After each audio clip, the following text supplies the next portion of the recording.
Oh hey, I'm glad you're here.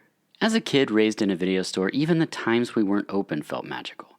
The calm, dark aisles lined with box after box of wonderful artwork. I'd stroll past the creepy cover of Death Warmed Up, now even creepier in the absence of fluorescent light. I'd gaze into the horrific face on the cover of Mausoleum, wondering if I was brave enough yet to watch the film. Even Think Big, a comedy starring the Barbarian Brothers, seemed a little creepy in the dark. Then, at a certain point, they'd arrive. There, standing on the other side of the glass, backlit by daybreak, hands pawing at the locked glass door. Not unlike the zombies in Dawn of the Dead, they too had a hunger. Their hunger, however, was not for human flesh. They hungered for the contents of the returns box. You see, before cell phones, you just have to drive to the video store and see if something was in stock. You could call, but the chances are someone walked in right at that moment and returned it after you called.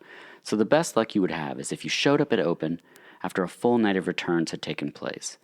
That way, you could ensure that you'd get that sought-after new release like Jewel of the Nile or Turner and Hooch. What? Some people really like that movie. Eventually, we'd unlock the door, hit the lights, and we'd be open. Which is important.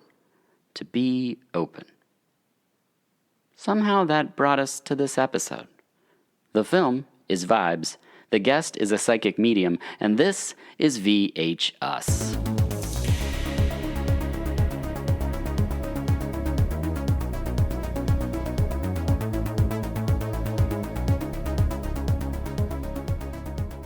Hello and welcome to VH Us. I'm your host Dirk Marshall, and I'm joined in the studio by Renee Terrill, who is a psychic medium. Hey there. Thank you for being here. Now, I've heard medium or psychic, but when I asked you proper terminology, you said psychic medium.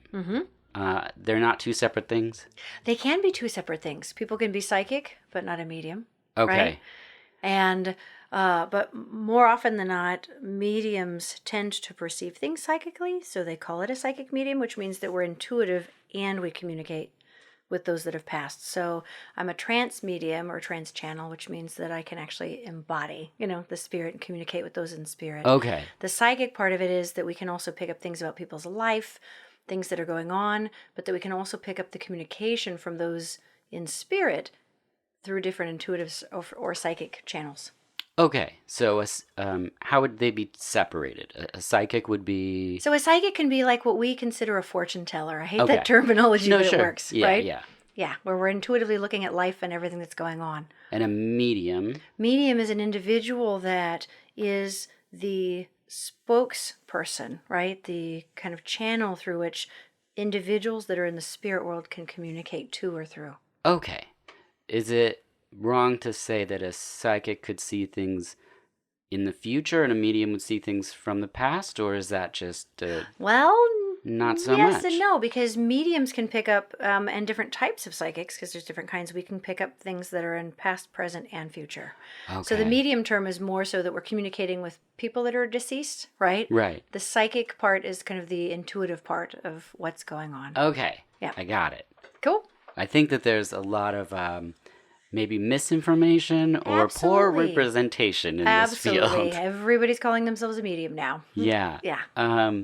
What about the word clairvoyance? So clairvoyant means someone that perceives things visually. Okay. So when they get an intuitive hit or insight or message, they get imagery in their mind or their head. Okay. And a clairsentient? Yes, clairsentient is someone that feels. So when we get vibes, right? You Yes. get a gut feeling or a gut instinct. That's clairsentience. Or you get goosebumps, right? Right. Tingles, that sort of thing. So it's more about feeling and kind of the vibratory field of energy. Whereas clairaudience... that's my next word. Psychic. Look at that. Started already. I love it. Is hearing. And so that's very common for people that talk to themselves. Or you get conversations running in your head, right? So people that are more auditory. So when we pick up information, we hear it. Right. So clairvoyance is seeing, right? Yes. Via perception. Clairaudience is hearing.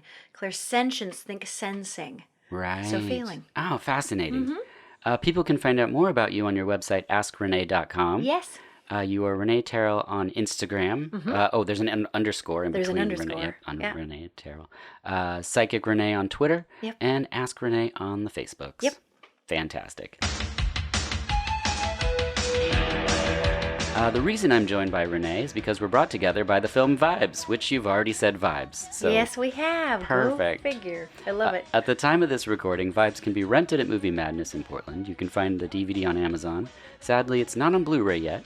And as far as streaming, maybe Sony Crackle, but I can't verify that. It's sadly very difficult to find.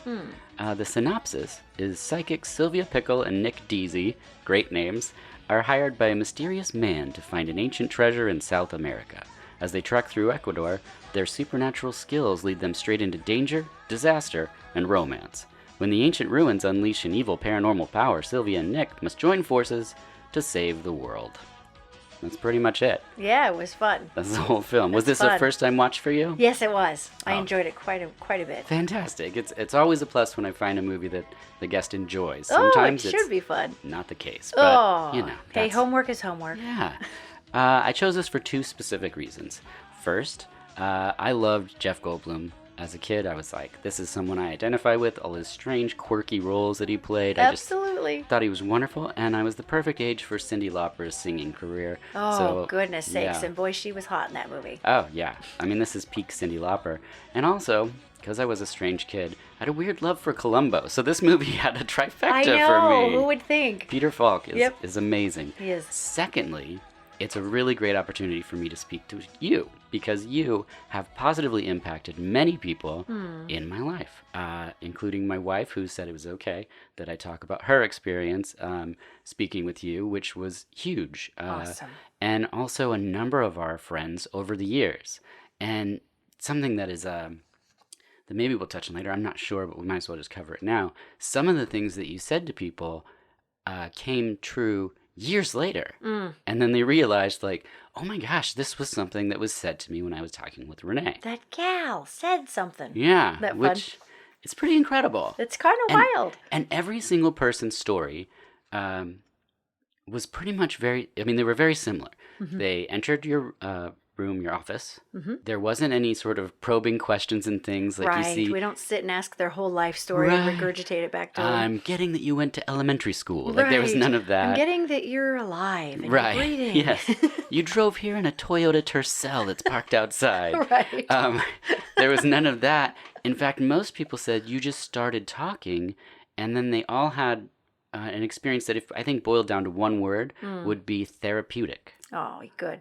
Which from a complete outside perspective, you have all these different preconceived notions thanks to movies and media and TV. Yep.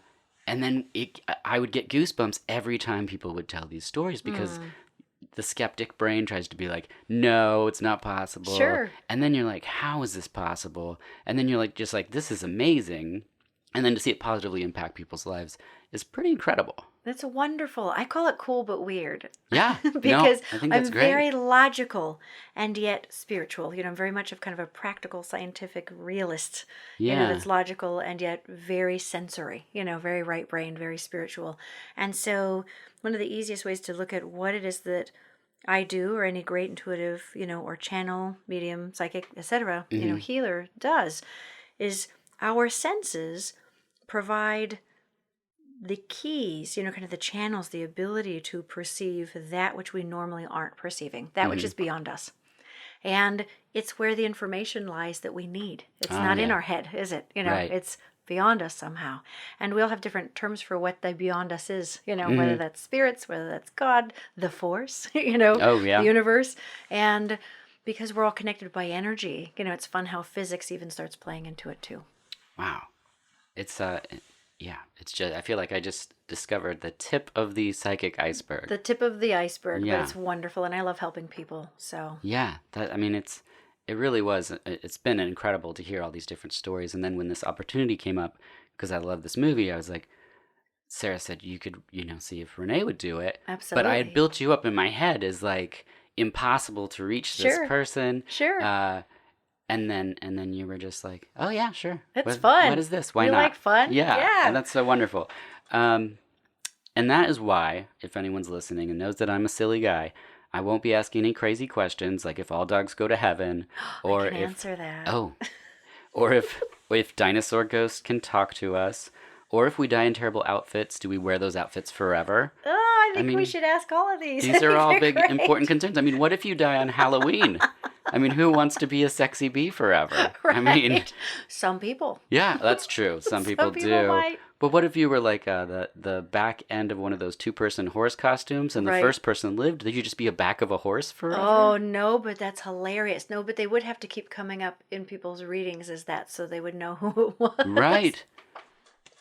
But my it. other question I wasn't going to ask is if George Washington has ever asked you how the internet works. Oh, how funny! No, I haven't gotten to talk with him yet. Okay, cool. Have you ever spoken to or with what do we say, spirits? Yeah. Okay. Yeah. And they were asking questions about the current things, like if they're like, what is an automobile? Or, I mean, there's things that didn't exist. I haven't thankfully had ones ask how things work now. What's fun is that they learn to adapt to what it is that we're doing. So it is always fun for me to get someone that cell phones weren't their thing, but they're learning to mess with the technology, to get through to their loved one, or to the client. So from the spirit point.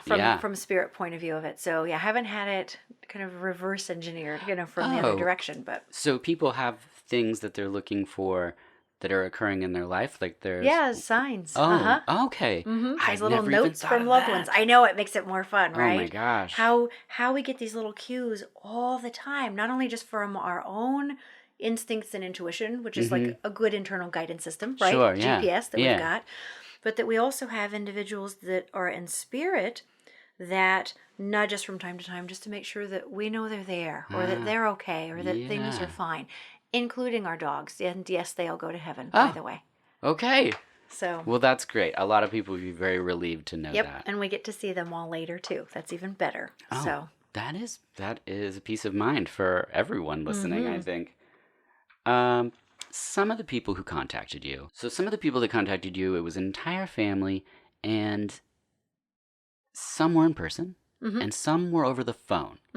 How does that differ for you, having someone face to face and the disconnect of a phone? It's wild, isn't it? Yeah. So because everything is energy, the information can come whether the person's in front of me or over phone, because I did radio for years and years too. Yeah. And they'd be like, okay, Renee, Joe's on the line. What do you got for him? Come on, go. And I'm like, okay. Oh, his dad's there, so I'm still perceiving in the same place, right? Right. And I love sitting with clients because it's just nice to have that connection. Agreed. You get the animation and kind of the whole experience, and I just like that personal contact. Yes. But I have clients that are all over. So whether East Coast, Hawaii, I had someone in Vietnam, somebody in Dubai, like all over the place. And somehow energetically, the individuals in spirit, they're coming through their loved one's energy, right? So I'm connecting with the client. That information or that energy is around them. But they also then connect with me too, because we're not separated by space at that time. The energy just works. It's kind of a trip. Wow. Yeah, that was one of Sarah's questions. It's a great one. But how does it work, phone and versus not phone? Because the energetic information still is there. Yeah.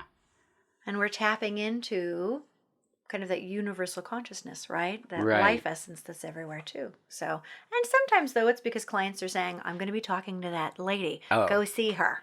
And then as crazy as it sounds, and this would have sounded crazy to me some years ago, they start waking me up at night though, if they do that. So I have to do a disclaimer before bed, that if anybody's here to talk to somebody, wait till tomorrow, wait till their butts are in my office chair or they're on the phone. Don't bother me early because they just hang. Oh, wow. Trippy. That is fascinating. Trippy.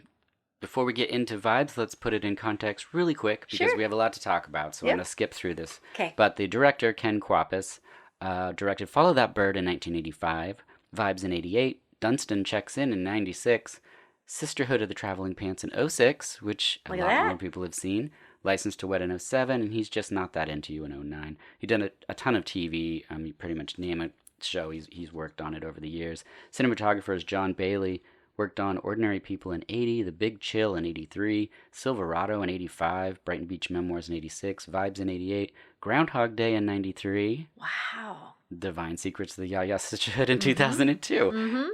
Pretty amazing career. editor is Carol Litterton. Too much going on here and throughout the rest of the movie, so I'm going to start speeding it up. But E.T. and The Oh Big my Chill. goodness. Wow. Accidental Tourist, Wyatt Earp, Benny and June, Manchurian Candidate. It's crazy. I know, like all of these. Yeah, It's amazing. the talent Wow. involved in making this movie that people can't see is pretty crazy. Yeah. Jeff Goldblum, right there. Mm-hmm. I mean, we got Vibes, Earth Girls Are Easy, Jurassic Park, Into the Night, Right Stuff. Incredible pedigree of films. Cyndi Lauper, Girls Just Want to Have Fun in 85, Vibes in 88. This was technically her first leading role. Wow. She was great. Yeah. And then mostly played herself after this point. She's like, why be anybody else? I look like Cyndi Lauper. Right. Julian Sands is in this. Steve Buscemi, Michael Lerner, Peter Falk. It's a crazy cast. Like every face that turns up, most people would be like, I've seen that person, or you know who the person is. Mm-hmm. Very well padded out. It's written by Babalu Mandel, who I thought for the longest time was Howie Mandel's like pen name. Sure. Like he's like, I came up with a pen name, no one will know it's me. It's not. It's a different guy. Oh my. He did Night Shift, Spies Like Us, City Slickers, Parenthood, A League of Their Own. Wow. Also wrote Vibes. Wow. The film begins already with a very woo-woo vibes kind of going into the credits. What is your take on the whole woo-woo versus the reality of what you do? Oh my goodness sake. So there's so many different directions we could go with that too, because I am such a grounded individual that I kind of laugh over things. My views, a lot of people would think that what I do is woo-woo. Yeah. Because it's outside of their norm, right? But because what I do to me is quite practical, it doesn't seem woo. I think of woo-woo more as the sense of when people are disingenuous about it or overly fluffing, so if people are like, everything's a sign everywhere, so we have kind of that dramatic, approach and view. For me, perceiving things the way that I do really is just me being myself. I'm just kind of more hypersensory, hyper aware, maybe more open and willing, right, to perceive what it is that I perceive. So it's comfortable for me or common for me to be able to sit down with someone and go, wow, you've lost your mom? Like they're right here. And they're going, yes. Look at me like, how do you know? And I'm like, because they're standing right here. And they're telling me this and that and the other. And it's I have to be in a place where I am utterly present, very empty, which means no thinking. Yeah. So that I'm just hyper perceptive and rolling with any little bit of anything that I get as far as thinking, feeling, right? Hearing, picturing, and just sharing it, because it's all forms of communication. And it is just me caring so very much, I think, is a big part of it too. Yeah. That makes sense, because when Sarah went to speak with you, you said instantly just a lot of things pertaining to her father. And she hadn't really, in her words, sort of processed the death of her father with her mother, which was a key piece. So that then led her to afterwards go to therapy and then sort of work on that's fantastic, mending that part of her life. Yeah. So that's, I think, a great after effect of a service like what you're Absolutely. providing, is people can then go and work on mending these things. Yes. And oftentimes it does provide a direction of therapy that we may not be able to get in another way. We're able to access information, the individuals, right? The things that occurred, but from a healthier standpoint where we've got everyone in a balanced place on the other side. Right. I call it their healthier, happier selves, Yeah. And we're able to sort through the, oh yeah, goodness, I really screwed that whole part of your life up, but I get it, or sort through closure that they may never have in other ways too. And it does then, yes, encourage them to do further processing work for themselves too. Yeah. It's really healing. I had never seen a psychic until we were in Palm Springs last year. Oh, fun. And I was in a store called the Crystal Fantasy, is what it's called. I don't know if you've heard of this store. I haven't, but it sounds like a typical metaphysical store. Yeah, it's pretty amazing. Lots of crystals. Yeah. Probably fantasies too, but I was mostly looking at the crystals. Nice. In the center of it was a psychic, third generation, Patrick Harrington. I don't know if you've heard of him. No. But he had done television, the sign told me. And I love situations and opportunities. So Sarah was like, are you going to talk to a psychic finally? And I said, you know what? in the middle of a crystal store, that's probably what should happen. And so Nice. I went up, and it was a donation thing, and it was just a 10-minute reading, so it wasn't like a full session or something. Yeah, it's a quick little something.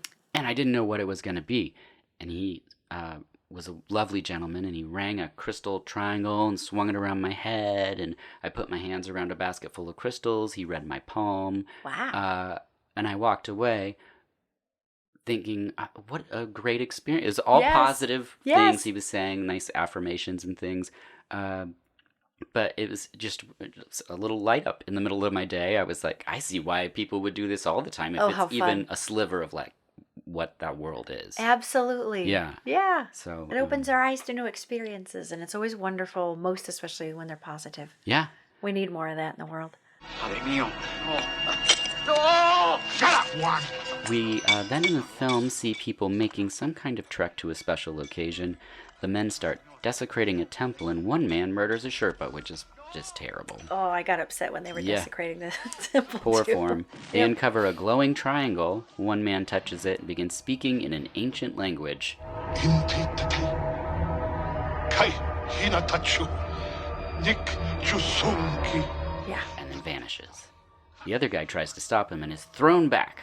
Yep. Very exciting. Come on, pitch this at me, only $1. Then a hard cut to a man with a chimp and a bat and a guy busking for people to try to outpitch the chimp. And then we see a man playing 3-card money, so we're getting kind of into the world of like, maybe being a psychic isn't real or something. Right. We get the 3-card hustle getting put down by Googie Gress, who's a great character actor. He sits down to do the psychic card thing that we've seen in Ghostbusters, where the person Yes. holds up the card and says 3 wavy lines, that sort of thing. Is that common in the psychic world, this guess a card kind of thing? Traditional psychic training, which Seems like a magician Which kind I of thing. didn't have traditional training. Kind of spirit trained me, so to speak. But traditional clairvoyance training, yeah, they'll hold a card so that you don't see it, and have you actually intuit, kind of get the vision of what's on there, whether it's a triangle, a circle, Okay. a rectangle, the wavy lines. They're like, prove your yes, validity. they're clairvoyant, so they're working Got on it. that visual acuity. Okay. He says that he gets it wrong, and he blames the doctor's mind. Circle. Star. Wavy lines. Star. Try again. Concentrate, damn it. Your mind is a jumble of idiotic nonsense. Where did you get your degree from, anyway? University of Oklahoma. That's great. If we have a stampede, you'll know just what to do. We'd had a conversation briefly on the phone that sometimes someone could be too closed off. So is this something that you encounter where someone would come in and you'd be there for them, but they had a block or something? So Oh, you couldn't quite... there can actually be blocks. Yeah. So, at least in the way that I connect, in the way that I perceive, think of it kind of like a conference call in a sense, right? Yeah. We're connecting energetically. Your individuals, your information is part of your energy, right? Or Sure. they're coming through that way, but they also come through my space as well. I've found though that if there is not a readiness or a willingness on the client's end, it is shut down like Fort Knox. Yeah. And I might get bits, but it feels like pulling teeth. And so if we don't have that permission to get in, even if what I'm getting is great, the person's not going to allow it anyway. And yeah, it can definitely shut it down or make it inaccurate. So, and some people, thank heavens this doesn't happen often. Most people that I come in are ready, or they're willing, but sometimes they're a little too trepidatious or they're afraid it won't work. That can boggle it a little bit, but it's, and some people just have remarkable defense mechanism systems where they're just shut down, blocked, Yeah. so. And I don't charge if that's the case. I'm honest that way. My job's to do my job. So if it's not working, it's not working. And I'm loving but honest about it. Yeah. I'll say, well, okay, at least we got some stuff, but either we try again or we find someone else to try. Right. So, yeah. Oh, okay. That's fascinating. We then see a man move an ashtray with his mind. You did it? Yes. I also wet my pants. Unfortunately, pees himself. Have you seen... That's right. He's like, and... Yeah, it's very... I love the humor in this movie. It's very, very me. Do you have the ability of telekinesis? No, I don't. Have you ever seen the ability of telekinesis? Yes. Wow. Yeah, it's not super common. A lot of times, You might see it in teenagers when they get really mad, really upset, right? Light bulbs exploding, right? Or electronics turning on. So when people's if people's energy isn't grounded enough, meaning stabilized, right? You can get activity in that sense too, but not as common as you might think, because it takes a ton of ampage. It takes a ton of energy to move energy. Yeah, that makes sense. I've never been able to do it myself. Sure, I haven't yet. Someday. Never know. And then we get Jeff Goldblum, and he's holding knives, and he's talking about the history of the knives. This is cold, right out of the package, never been used. Amazing. Yes, it was a trip. More humor that I absolutely love. He holds the knife from the cafeteria and says, "Remind me not to eat here." Right? It's a wonderful scene. It is. But then they unfortunately gave him the knife of a murderer. Yeah. And he feels the murder happen. Oh, God. Oh, Jesus. Yes. The woman's, her husband's back 8, 9 times. Yes, we know. You know? How could you give that to me? Don't you know how hard it is for me to have to see things like that? We have to test you. Which is kind of a dark thing in this sort of comedic adventure movie, that he's like, stabbed like 6 or 8 times. It leads to validity for his gift, though. So there's the humor, but hey, wait, maybe there's something really happening there, right? Yeah. And psychometry, which is what his character is portraying, is this ability to hold an object and to get information based on the energy stored in the object. Right. So they kind of did a quick little, here's what his gift is, right? Yeah. This information was on the table. The people had slept on it. Someone's had sex on this table.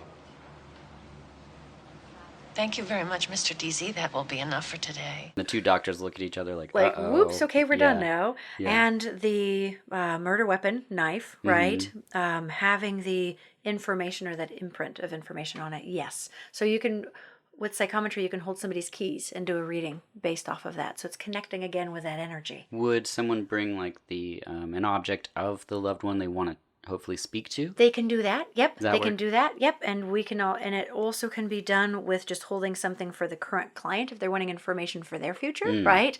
If it's a loved one that's gone, a lot of times people will bring things in. My gifts, psychometry is kind of part of it, but I don't need to touch an object because I'm already in the person's energy. Sure. Right? So I'm already in the space rather than needing like a specific item or a specific thing. That makes sense. But it's a good focal point for the reader, right? Right. To tune into that energy or that essence. Mm-hmm. It's like dialing in a radio frequency. So that makes sense. Okay. Dr. Weiner, when did you decide to draw a picture of an elephant? Just a second. She predicted it perfectly. Miss McCall, you're fabulous. I've been told that before. Then they never call. So we meet Mrs. Pickles, Cyndi Lauper. It's wonderful. Yep. She's quite a card. And then all of the characters that we've been introduced to have lunch together. And Jeff wonders where all their gifts came from. Will we pass them on to our children? What if 2 psychics, perhaps 2 people at this very table, reproduced? Have you met many other people in your field? And is there like a community of psychic mediums? There are probably communities. There's quite a metaphysical community, here in town, but everywhere. I don't stick with cliques for any, way, shape, or form. But I definitely know many intuitive psychics, mediums, healers, etc. And stories vary. You've either got people that were born with it, that stayed open, and connected. You've got others that were born to it, shut it down. That was mine because of era of upbringing of they thought you were crazy or the devil was out to get you, or it was something bad. And it was scary for me, so I tried to tune it out. And then I reawoken, so to speak, meaning I got aware of it and more in touch with it again decades ago when I started martial arts training and learned about being present, not thinking, hyper aware. And there are also, some people that there can be an intense experience or encounter in their life that tends to kind of blow it open, right? And so I, again, though, think that it's, people talk about an out-of-body experience or they had an accident and they got knocked over the head, or something happens that way. And still very valid. It can be kind of tricky, to know, I'm sure off and on when people are legit about that or whether they aren't. I think the only proof you can see is in how they do their work. Sure. But traumas can be a definite catalyst because we become, guess what? hypersensitive. You know, the PTSD, these things, right? yeah. We're already a bit anxious, right? Yes. A bit up there in perception. And so it tends to cue us into, again, paying attention to that which we don't pay attention to when we're in our head all the time. If we're in our head all the time, we don't notice everything going on outside. Mm-hmm. That makes sense. In my old job, it was a behavioral life skills classroom. I really enjoyed it. I loved being present for the kids. What I couldn't do was, when I was subbing before I had that class, was the middle school side, where it was just behavioral. Because I would get stuck in sort of the engagement, whereas Sarah's more of like an empath, and she can let that stuff pass through and try to help the person find what's the antecedent for the behavior. Yes. Whereas I would get stuck on behaviors and things and be like up in my head about the whole thing. Right. Or personalizing it. And it's just interesting to see and to know like your skills or deficits or, you know, someone else's, you know, strengths. Yes, and that there are pros and cons to each. You know, we need to have great mental awareness and acuity and the ability to logic and to reason. But if we spend too much time there, we miss other information. And vice versa. You know, if we're only just in the vibes, we may not be able to understand what it is we're perceiving either. That's true. We don't learn Jeff's origin story, but we also don't really know yours. You touched on that you had this at a young age. Was that terrifying for you? Did you have a language to go with what was happening, or was it something that was comforting? It was very scary. Mine wasn't angels and songs and all that beautiful stuff. Yeah. Mine was scary because we had ghosts all the time, and we moved a lot when I was young, and everywhere we moved was haunted. What I didn't realize until much later was it wasn't the houses, it was me. It was my own perception. And because I didn't have the right type of upbringing for support, you know, and understanding, which most of us don't. It was very scary. So the beauty in that, though, is I inadvertently learned to tune it out, or to kind of shut it down, to pay attention elsewhere, right? So that I wasn't as in tune with it. And when I got into martial arts in 1992, a while ago. It was a good year. It's like a blink. It was. I got into advanced classes as a beginner, which was very unheard of, but again, great synchronicity, and learned about presence, mindfulness, you know, being in the moment.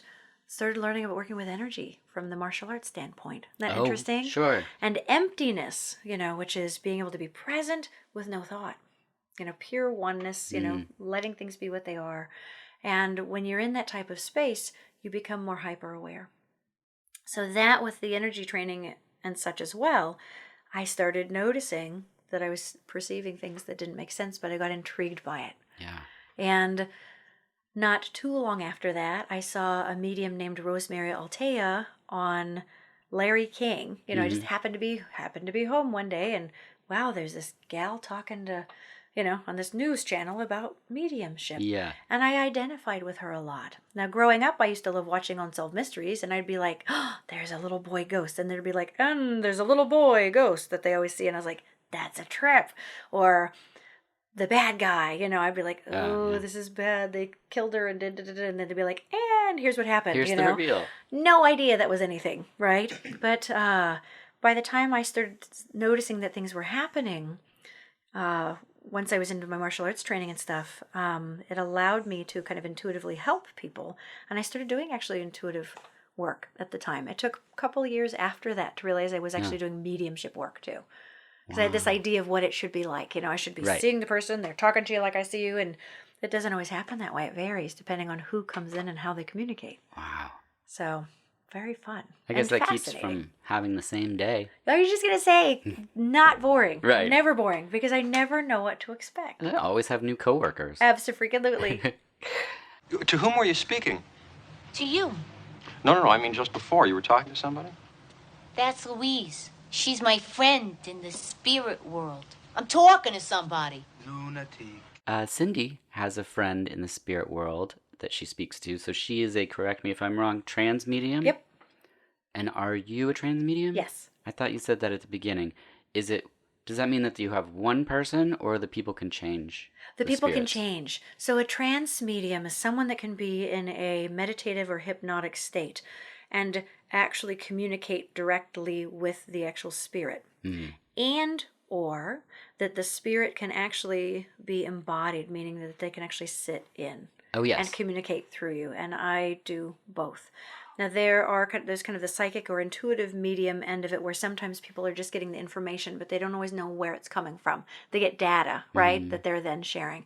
I actually see and hear the actual communication that's going on and actually feel them. And fortunately, but unfortunately, I also, as a trance medium, I feel the memories of the individuals that have passed. So I can usually tell, oh my goodness, this person had a problem with their liver. Oh, it was this, that, the other. Or, yay, aneurysm. Note the sarcasm on the yay. Yeah, yes. Because it's quick. Yes. Yes, gotcha. Yeah.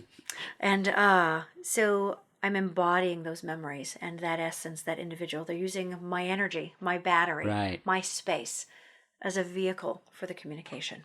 So it can be to this person's in spirit, or they're working through the reader. Do you ever have repeat people?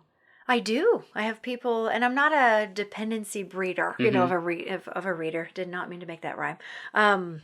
Usually people know when to come in. You know, my name will start coming up, or my card falls out of nowhere, which I think is trippy. Yeah. But I have some people that if they need to come in a couple different times, because again, they're getting closure, or it's helping them adjust to life without their loved one in the same way. We're trying to help them learn how to have a relationship with them in a logical, you know, and a spiritual way in this new world they've got. And I have some people that they'll come like once a year, you know, because of birthdays, you know, or holidays. Yeah. Some people I might not see for, 10, 15, and I still will remember them. Not their people on the other side, because that's too many people to keep straight. Gosh. Yeah. But I don't need to anyway, because we sit down, we're again kind of plugging in together, connecting, and in they come, but their data with them. So a lot of times I'll actually say, oh, I know this guy. Yeah. You lost so-and-so. Oh, wow. But wait, now there's a new grandma, you know, so it's kind of fun. Jeff does psychometry, like you mentioned earlier. Cindy tells Jeff that he's been cheated on, which is some bad news. Yes. Have you had bad news to report? Because my only experience was all positive. Sure, but I can imagine... Well, you can get all kinds of stuff, and I think it depends on the reader, too. Like their style, their view in life, right? Some psychics, will say that everyone has a bad entity with them for any bad little thing they think happens. So it kind of depends on viewpoint for sure. Okay. It colors it. They see everything that way. If I get anything for a client, I share it. Okay. However, that was my next I'm question. not a doom and gloomer, right? I'm a problem solver, Sure. So spirit, meaning those that we're working with on the other side, whether it's energy we're getting the information from or an actual spirit, depending how the data is coming in, they always know how to couch it in a way that the client can handle. I'm also great with communication with people, though, too. I care. I'm compassionate. I know to pay attention to the effect we're having on people. So generally when something comes in, it's more of a, we should talk about X, Y, Z, or we should be paying attention to this, that, and the other. Okay. Thankfully, most of the time the client is coming in for that reason anyway, and they're like, yes, I wanted to talk about that. And whether it's known or unknown, we talk about what can be done about it. So it's not just dropping a bombshell, saying nice to meet you, sending them back into the world more depressed than when they came in. Nice to meet you. You will die tomorrow. Yeah, enjoy, live it up. Yeah. Right. So I'm leaving it on a positive. Just that's my nature. That's my crew, and how we work. I just had never thought about it. And then when I was like, oh, what if there is something? Sure. Like, I don't know, something. It doesn't have to be death, but just some kind of Well, bad absolutely. news, Well, sometimes I'll get a heads up that I had a gal just a month or so ago that she was worried about her husband's health. And did my wife come see you again? No, but that was kidding. funny. I so missed that one. That was good. I could have jumped on that. I think of the joke after. Yeah.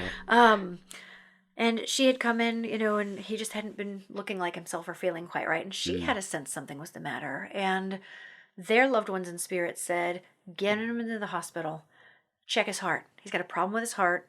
It's not functioning right. It's not beating right, and he's not getting proper blood flow everywhere, right? Get on it now. Well, the doctors kept saying it was fine. I was like, I don't care. Yeah. Go get it checked. And so because of that, I got a beautiful email from her, and I'm teary about it because they pushed it, so that they made the doctors give them the okay to do all the deeper tests. And he ended up having like 70% blockage or 80% blockage in his arteries, and his heart was having problems that they weren't even finding. And so thankfully they're able to repair that before the poor guy dies. Yep. So it's always couched in a way that's helpful, so. That's great. Yeah. Okay, so we covered that some good news doesn't happen for years. Sure. How? Yeah, time's tricky in the spirit world because they don't have time. That's my next sentence. Nice. Okay. They don't have time like we do. So what I've found, at least for me, and I'm sure all readers are a little different, right? They're either pinpoint spot on with the exact moment of when it occurs, or they will have kind of ballpark, like within this range, and once in a blue moon, though, sometimes they'll say, well, in September, but it could be the next year, even though we might think it's now, right. So, so most of the time they're pretty spot on, but think wiggle room, flexibility there. That's and so that there is no, all of future is not set in stone. What we're seeing or getting a glimpse of is where we're trending. What I like about that with life stuff is we can say, well, hey, if we don't like where it's going, what if we go this other direction? Sure. How about if we double back and go another way? Or how about, okay, if that idea didn't work, what about this or that or the other? What's going to look better for the person? Because we have choices, we have free will. Right. And that steers future as well. But yeah, they can take a pretty good glimpse ahead though. And so people in the spirit, but also energy itself, there is no time in the way they look at things too.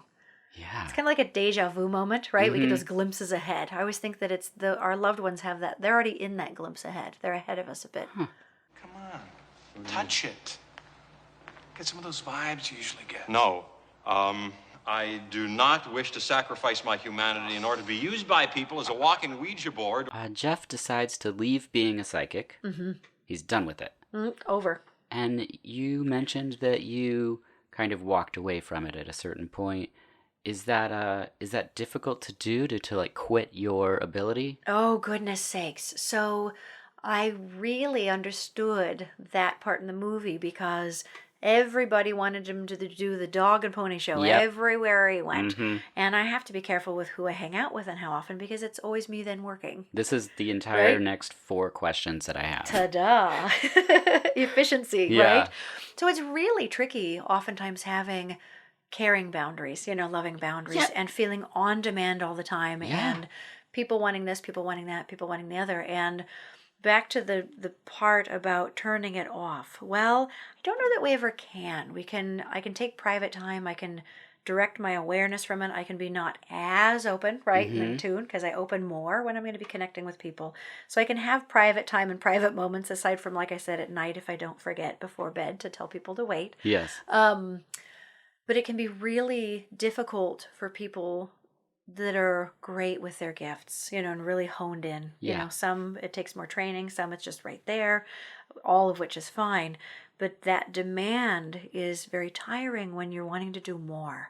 And I joked for a while that I used to threaten to quit because it was so overwhelming and it's exhausting, to my body, because I'm embodying all of this intensity all the time, sharing my energy, going through depressing stuff a lot. Even though we're bringing it to a good point, right? Yeah, Doing therapy in a sense, right? Time with people who often are in a very negative space. Yeah. In a bad place. They've experienced loss and death and right. depression and, Giving and that's that just the boost. living side. I'm not even talking about the other side. Bingo, right? But, yeah. And I love it, but it's tiring, very much. So I found for me that anytime I threatened to take some time off or quit, my schedule would get way overbooked months and months in advance. It tends to keep busy right now, but there were times when I was 6 months out. And then there's more of a sense of responsibility because people are freaking out because they can't get in and they want to get in. And dear God, there's only so much energy and time in a day.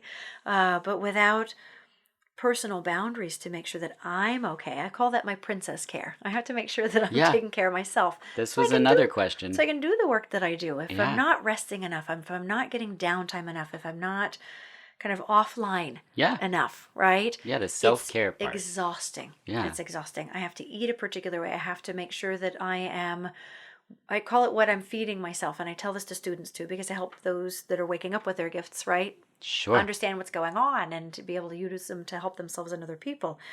You have to make sure that you take the utmost care of yourself. So I don't watch things that are too heavy, or too dark. I don't get too caught up in the news. I stay just aware enough to know what's going on, and I'm out. Yeah. And I have to stay in kind of that happy bubble, because it allows me to be me and do what I do. So, and without it, we fall apart. It's a necessity for everyone, regardless of what we do. Yeah. Finding a balance, right? mean, self-care is like a huge, I don't know, not passion, just interest for me. Sure. And how we all have these very specific lives, but then how do we take care of ourselves, especially for those in giving work like what you do? Sure. Because you can take on, all social work and everything, of course, because you put yourself out there and you take on so much damage in an effort to help people. Right. That it's just so important to hear stories about how to properly take care of yourself. Absolutely. And part of it, being able to observe someone and accept it as it is. It is what it is. It was what it was. That mindfulness is so helpful on my end, because if I don't have an opinion about it, it doesn't stick. It's still energetically tiring because there's a lot going on. Yeah. But it doesn't then sit in my head, right, for long periods of time. If I get invested in, oh my gosh, that's sad, or how could that be? Clunk, I'm toast, because I'm now in, right? I've embodied it too much. Like I said, that's what I would do. Yeah. And then you're walking around with all this stuff. Yes, going, oh my gosh. Yeah, just making a mess of yourself. Yep. So great care and just healthy boundaries, which we all need. Yeah. The museum tries to exploit them, which you already covered. Steve Buscemi tries to get Cyndi Lauper to pick a tell horse. him the winning horse. Just talk to Louise. I need one winner. That's why you came back?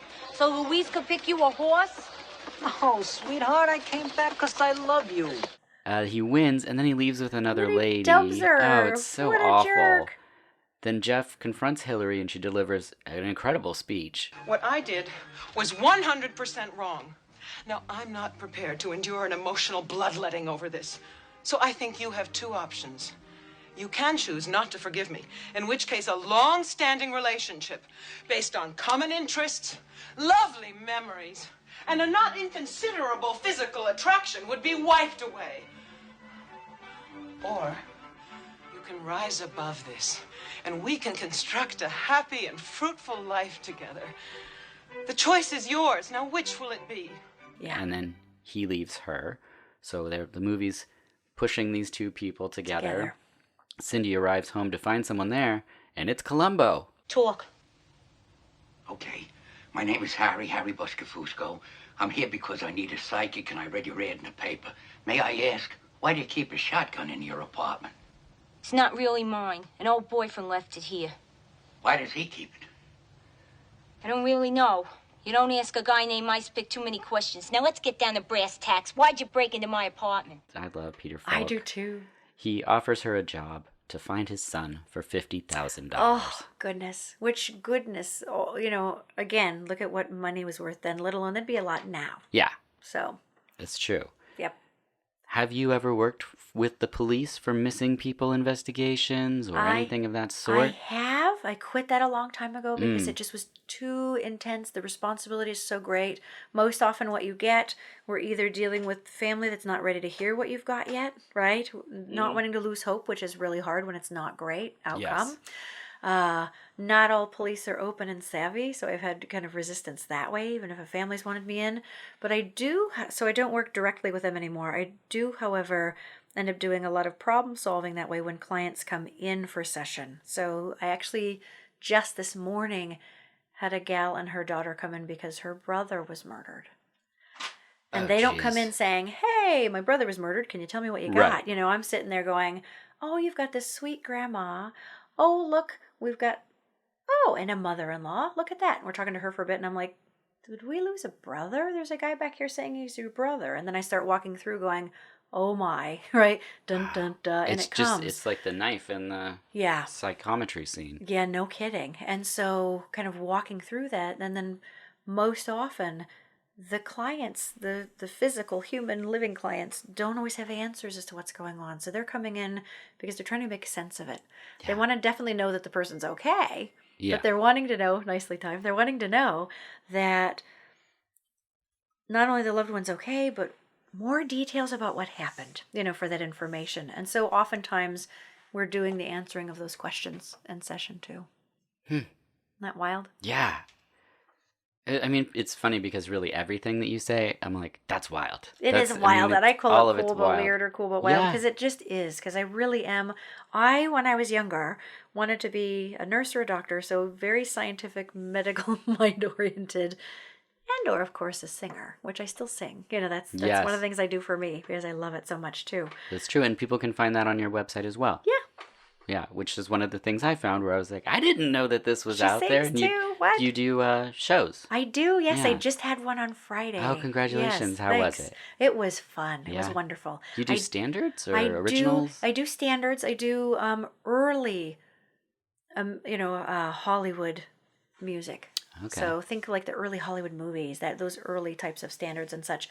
I'm also learning some beautiful classical music. So I have another concert in May on the American Songbook, the standards, and that'll be at the Alberta Rose, which is a cool place. Oh, and great. in October next year, I'm going to have my first classical recital with some gorgeous German and French and English and maybe Italian. I don't know yet. Wow. Early operetta, which is just gorgeous. It sounds like early Hollywood music pieces. Wow, so beautiful. It's fun and a great excuse to dress up. Yeah, there you go. Yep. That's wonderful. Cindy then sits down with Jeff, and it's a beautifully shot scene in the museum. She says, I'm sorry. Being a psychic hasn't made you too happy, huh? And we just touched on this, but I just love that scene where she's just kind of getting the vibe that it's kind of it's not working out paid a for toll, him. Yeah. And he tells a story that is really heartbreaking. When I was 7, I was in school, and some kid threw a rock through the school principal's window, and they took me down to the office, gave me the rock, and made me tell who did it. I did. None of the kids talked to me.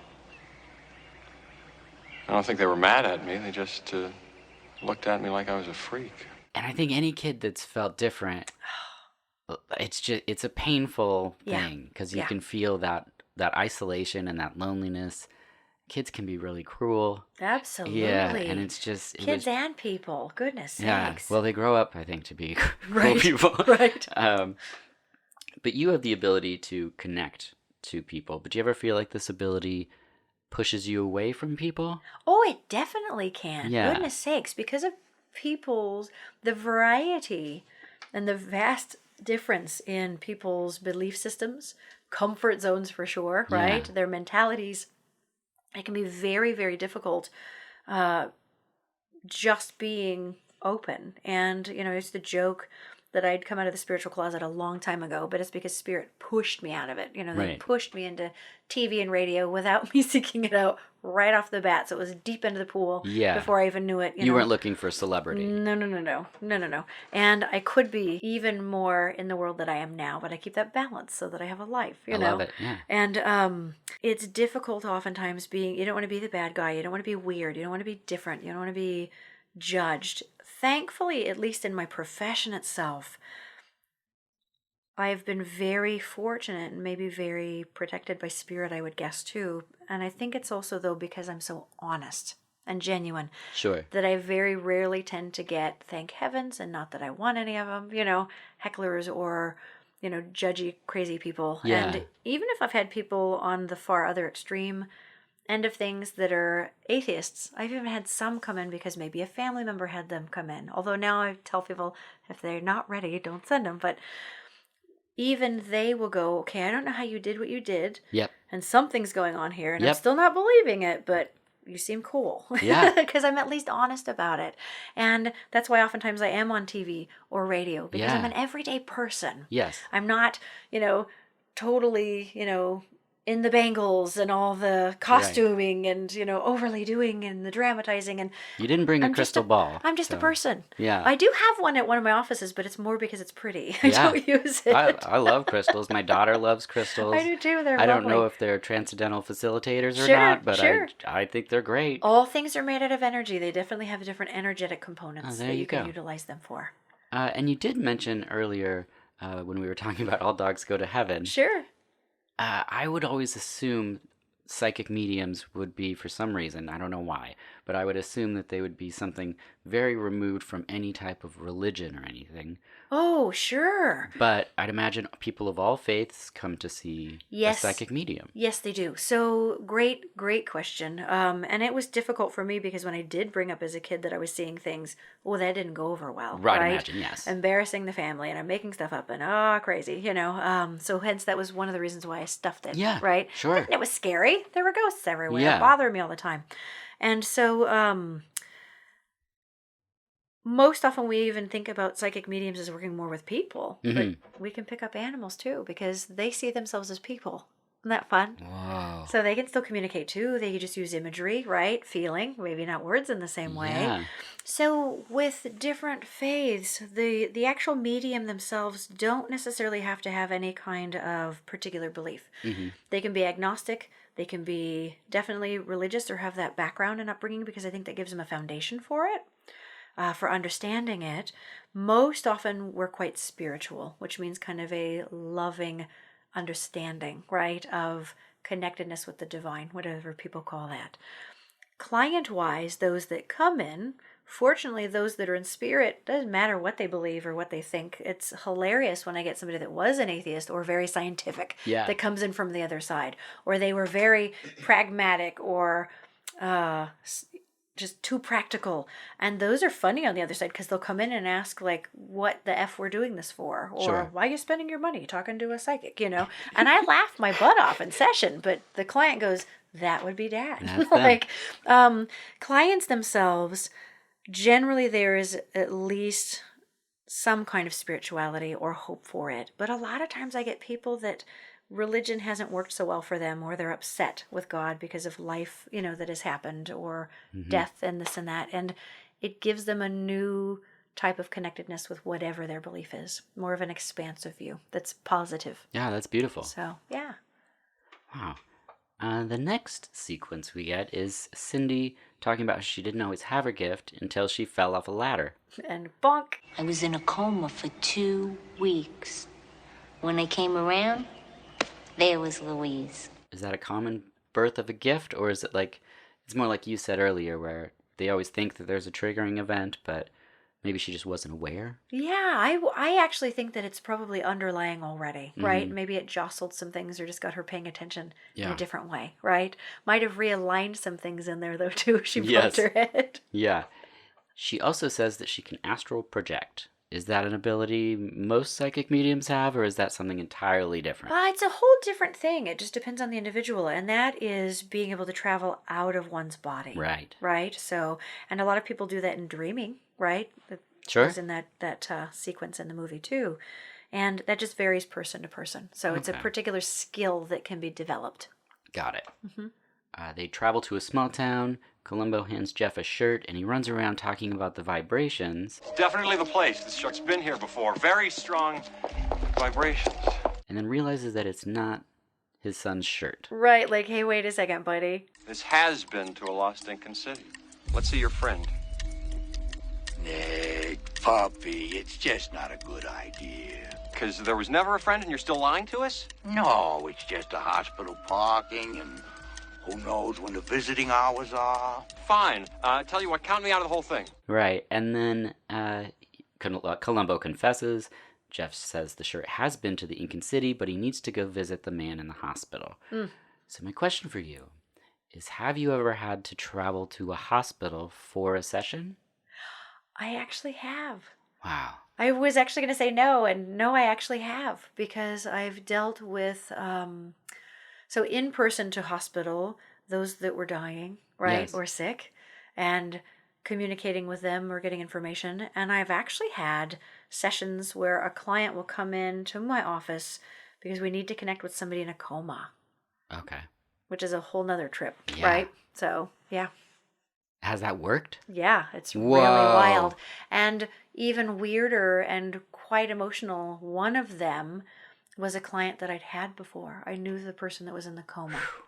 That's... Yeah, so to talk heavy. about what happened with her health, whether she was pulling out of it, whether she wasn't, what they wanted done, like that was really, it That's was a tough. lot. To stay neutral, and that's really, really tricky. I mean, and talking about like we did about self-care, I mean, that's a take the next day off situation. No Like, kidding, goodness. right? No kidding. But I have done where I've gone into hospital, checked with people, checked about their health, or if they were going to be passing, helping them understand that. And those can be really beautiful sessions. Whether that's, I've had even clients have like the elderly mom, on the phone because the health's winding down. They all know it, but we need to connect them to people on the other side to tell her what, tell them what to expect, what to look for, how beautiful it is. And it's really comforting. It's quite lovely. No, that is fantastic. Yeah. So nothing to fear in death. Dying's the tricky part. It's however we get out of here. How you get out. Yep. Yeah. They go to a restaurant. Jeff brings his own jug of water. Again, I love the silly humor of this movie. Did too. It's he brings his own food and she's like, so excuse me, it's the water. And he's like, ta-da, I have my own. Enjoying your water? I see you ordered another drink. Would you like them to run a hose from the bar to your mouth? Hey, loosen up. Cindy then stages a fake disagreement about how a Rolls Royce opens so she could meet a rich man. Yeah. It's a wonderful sequence. A man, of course, answers. There's a great dance sequence in the film at this point. Then Pickles leaves with the rich guy. Jeff leaves with the woman. The woman tries to kill Jeff. Right. Jeff then steals one of the meal trolleys and goes to see Cindy. And the Spanish ambassador kicks her out of the room. The whole hotel sequence is just hilarious. It's so funny. It is. They end up at the hospital. Right. And Luis leads them to the guy who was thrown off of the other guy in the beginning. So right. He's sort of laying there in the hospital bed. He tells them, "It's for David Martins. He lies dead." How? How did he die? And where? I want pudding. They never bring me pudding. And then she says that's all she can get because his mind is random. Right. Yeah, he's been so traumatized and blown out. Which is what we talked about earlier. Sure. And then, this is where I was going to talk about hospital visits. You have me so out of whack with these notes because you... Anyway. I'm sure this happens for all the podcasts that have you on to watch movies about psychics. So then Ingo shows up.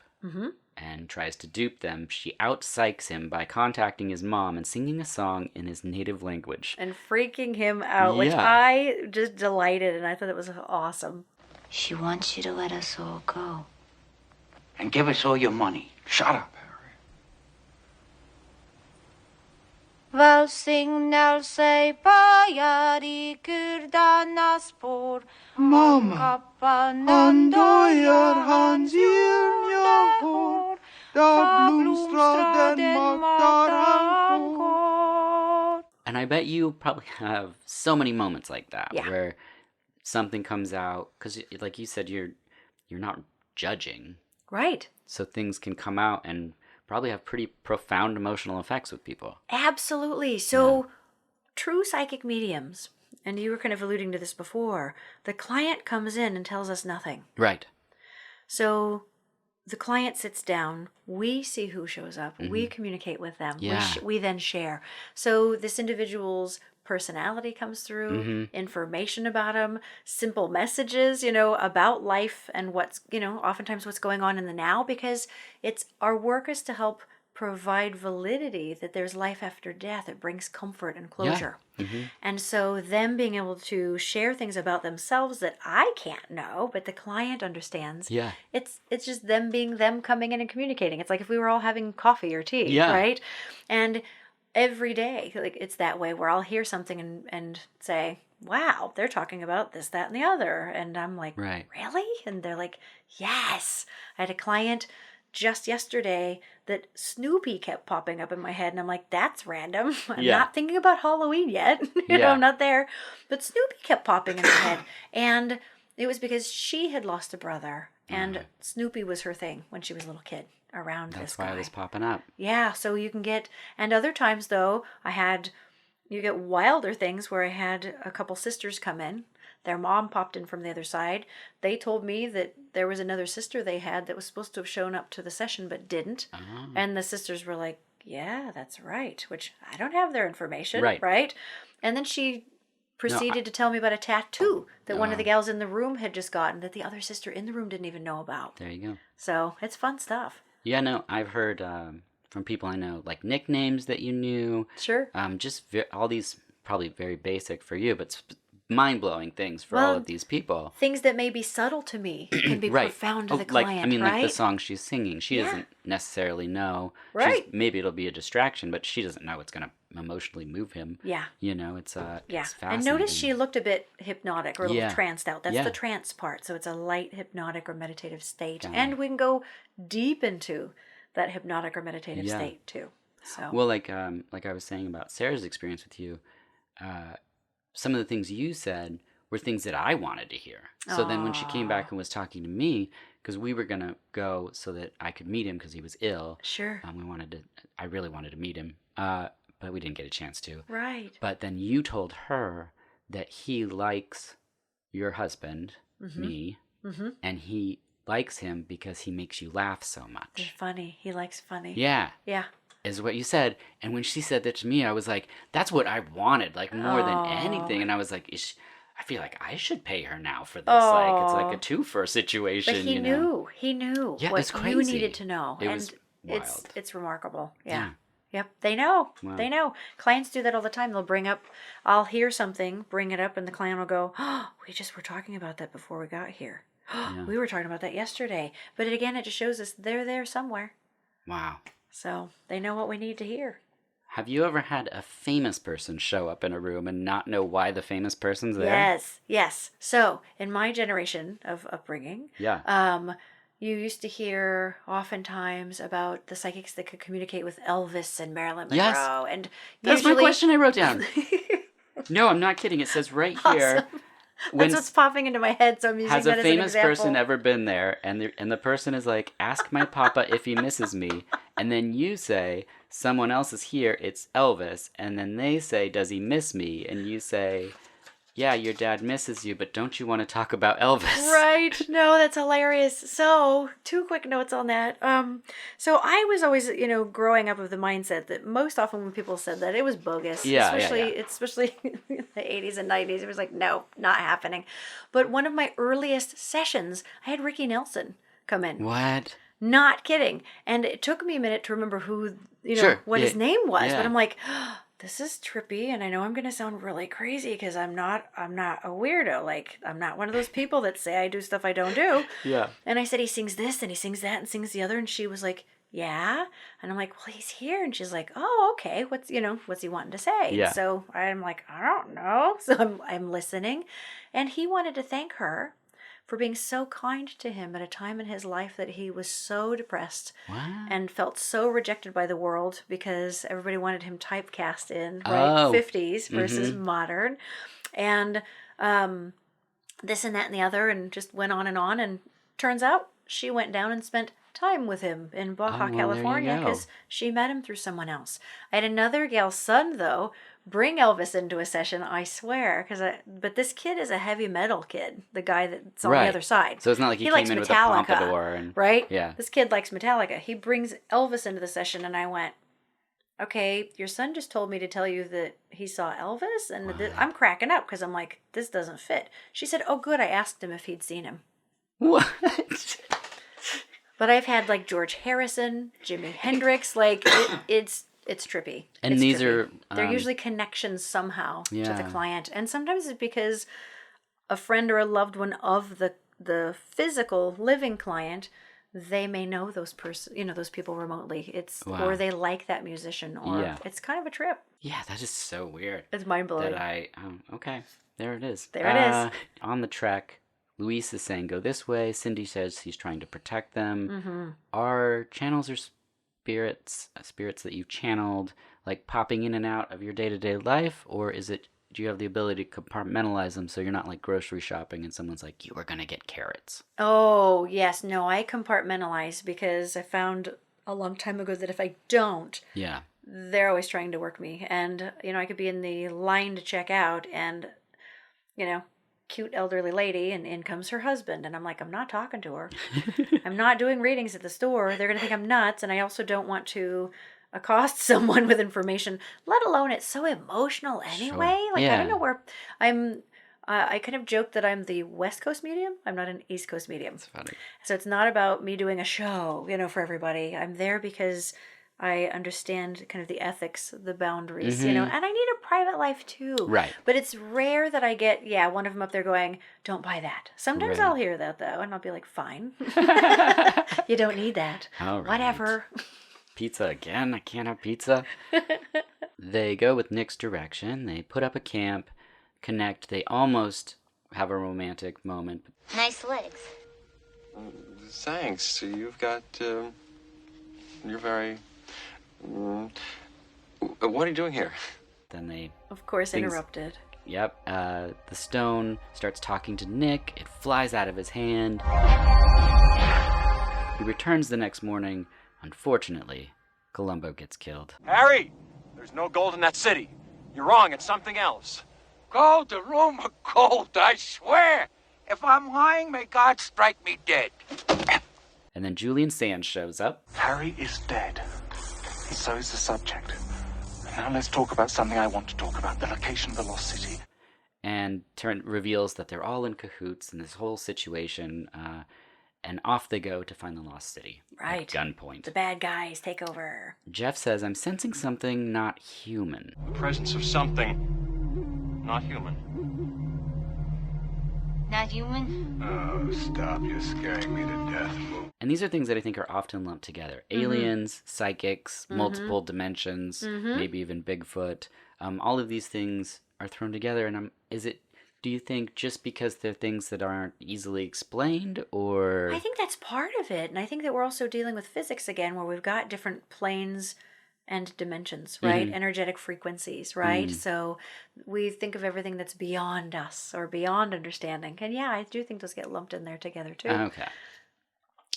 I want to ask if you've seen Aliens. I have. What? It's been a little while. Oh, okay. This is the beginning and end of all things. It is the tip of God's arrow fallen to earth. No! Get away from her. You got away from her. You were decoding that pyramid. You were speaking in tongues. Nick, what is that thing? I don't know. Cindy begins channeling, and Jeff intervenes. Say they're at the largest peak of psychic energy. Are there psychic hotspots around? Oh, absolutely. Okay. Absolutely. And there are also, I'm not an expert in this, but there are apparently ley lines, all across the earth everywhere, where certain areas, and you get these kind of intersections, right? Or griddings of some of these different ley lines, but power spots for sure. And they put a lot of the sacred temples on them. Too. Okay. Some of the Incan, the Mayan, the Egyptian temples, this, that, the other. So, and as far as aliens, who's to say that angels aren't necessarily? We talk about the heavens, heaven, same, right? Other places, other planes, other dimensions. Sure, different forms. Wow. That is a whole nother podcast. Yes, sir. Wow. Cindy then astral projects with the help of Louise. I love the sequence. I think it's one camera shot where she goes over the ruins to where Nick is. And that was before drones too. Think of yeah, that. I know. Just how they did it. It's pretty impressive.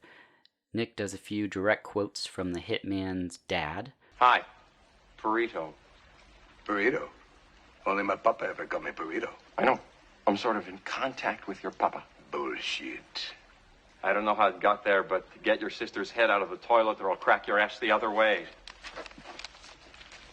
It is the old man. That's right. He's inside me. Now, listen, Carl. He wants you to let me go. But unfortunately, the hitman hated his dad. You miserable old bag of shit. What? All my life I wanted to get back at you, but you died before I got a chance. Now, Burrito. Dog Burrito me. All those nights you locked me up in the paint shed.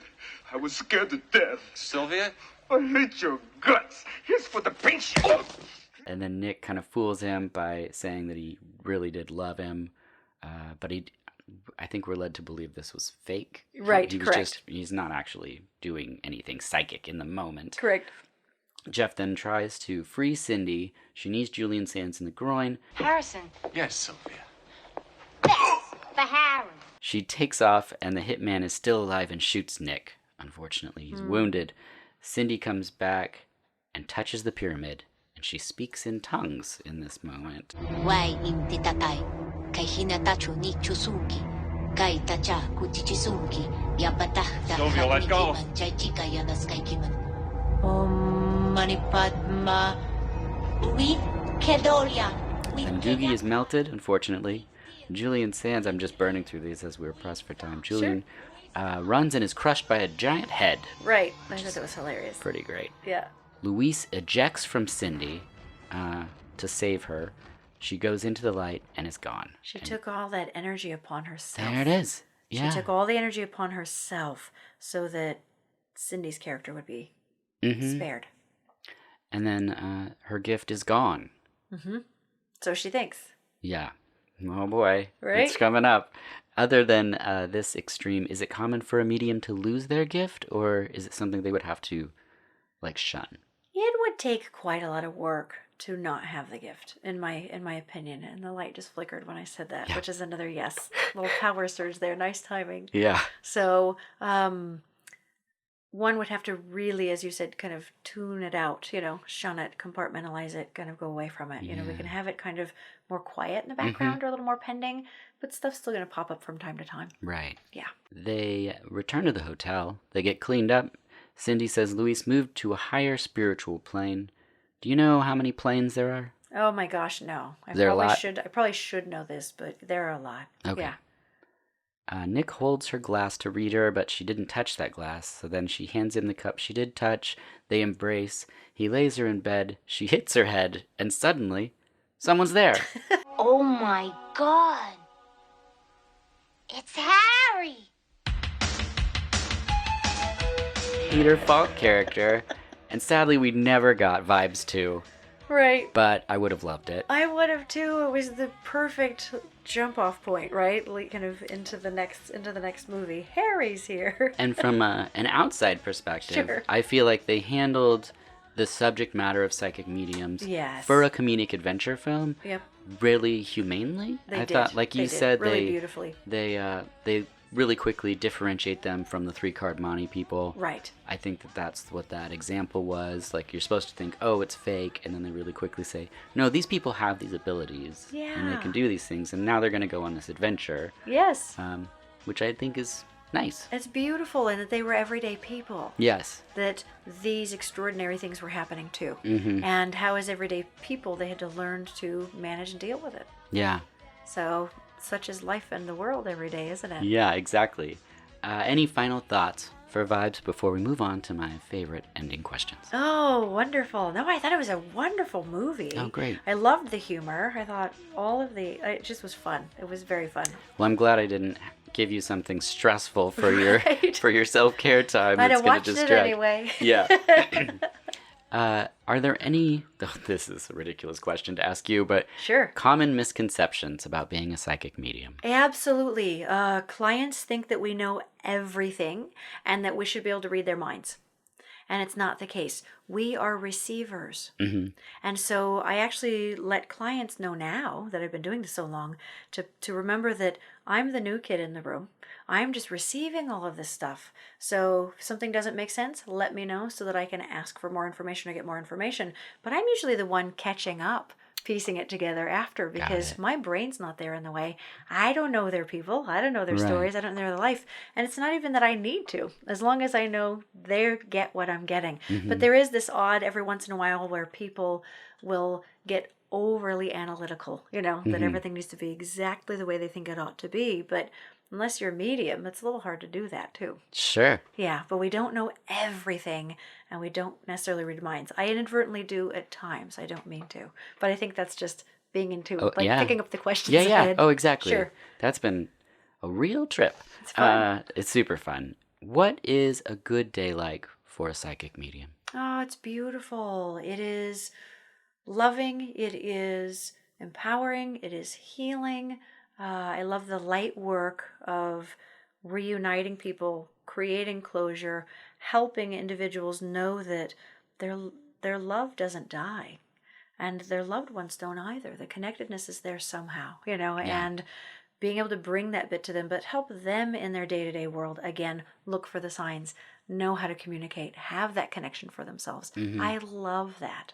I love empowering people, not only to be more conscious, which, dear goodness, we need in this world, Yes. more conscious individuals, but to be able to help themselves, too. Yeah. So I love that kind of work. Have you ever seen the kids' film Paranorman? I think I actually have. It's just been a while. So It's all about a boy that has a paranormal ability, and his grandma's passed away, and she's always in the living room on the couch, and he's always saying things that she's said to him, and the family are like, no, it's not true. And then, of course, through the course of the events of the film, then at the end, the skeptic dad is sitting there, and he's like, tell grandma something, and he has this conversation for them. It's a wonderful little quirky zombie kind of love it movie, but perfect for this time. Yeah. Oh, yeah. It's great for October.